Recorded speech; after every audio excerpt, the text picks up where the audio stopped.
Kita sudah berbicara panjang tentang soal kedelai. Soal hasil akhirnya adalah tahu, tempe, kecap, dan sebagainya. Semuanya ada di meja makan kita tiap hari. Jadi memang sangat penting sekali. Walaupun sebenarnya selalu juga kita ingatkan, kalau masalahnya kenaikan harga tentu, karena makan tahu tempe ini tidak memilih pendapatan. Orang kaya makan tempe, orang menengah makan, orang kurang mampu juga makan tempe. Bagaimana menyelesaikan, mengambil keputusan kepada dilema-dilema yang terjadi ini? Pertama dilema, hal yang perlu kita perbincangkan ialah, apakah kedelai ini harus kita dorong swasembada?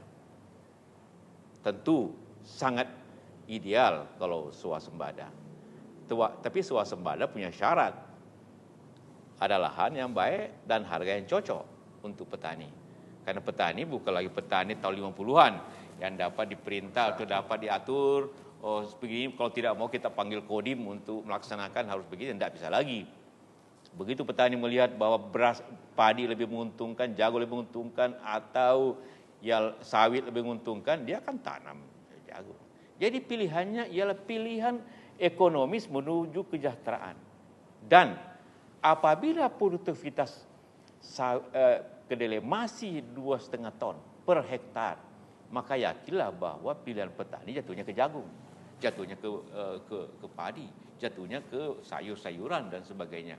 Jadi tidak mudah untuk melaksanakan swasembada apabila dalam saat yang bersamaan kita juga ingin harga lebih murah. Ini harus diketahui bahwa orang kota jangan hanya keinginannya yang dipenuhi, tapi keinginan petani yang mendasar untuk kesejahteraan kita harus sadari juga bahwa itu sangat penting sekali. Keinginan pedagang tempe memang penting untuk kita dengar, tapi keinginan petani yang ada di Nganjuk, yang ada di Malang, yang ada di mana juga, itu orang yang pintar juga bahwa tidak mudah untuk menanam kedelai kalau harganya murah. Jadi persoalannya di sini, dilema-dilema ini harus menjadi suatu keputusan pemerintah.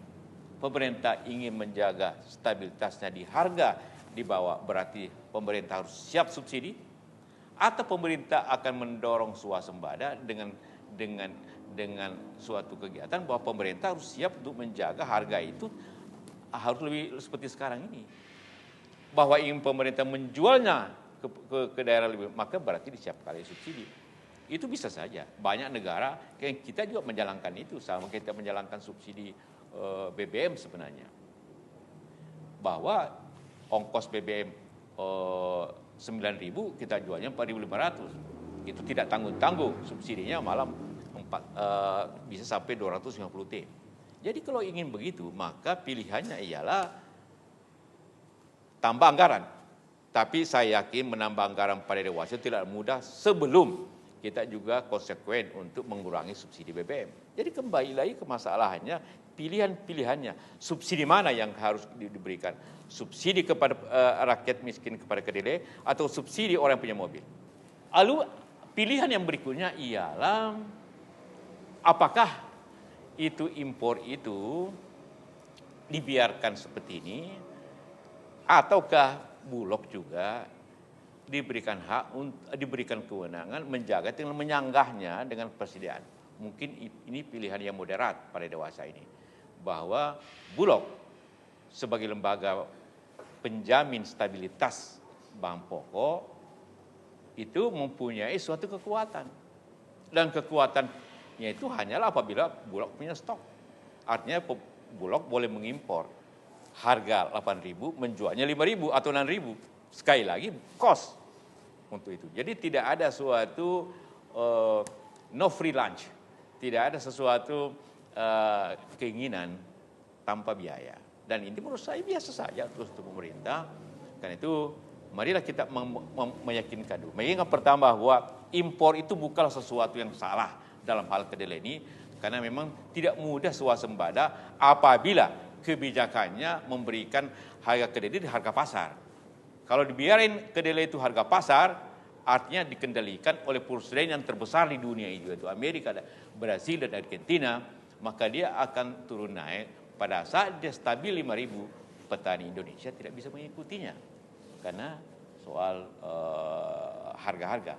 Tetapi itu baru bisa apabila kita bersama-sama meningkatkan teknologi pertanian kita.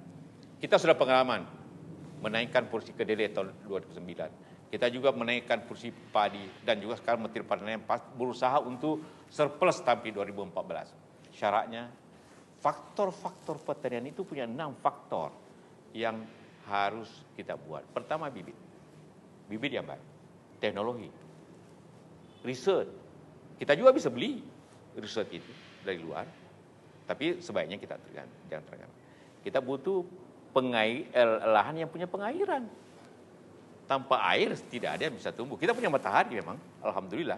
Tapi kita butuh juga pengairan yang baik. Punya pemeliharaan. Kita butuh penyuluh. Walaupun jam teknologi, tapi tidak ada yang memberikan kepada rakyat bagaimana caranya, tidak bisa jalan juga. Kita butuh stabilitas harga yang baik.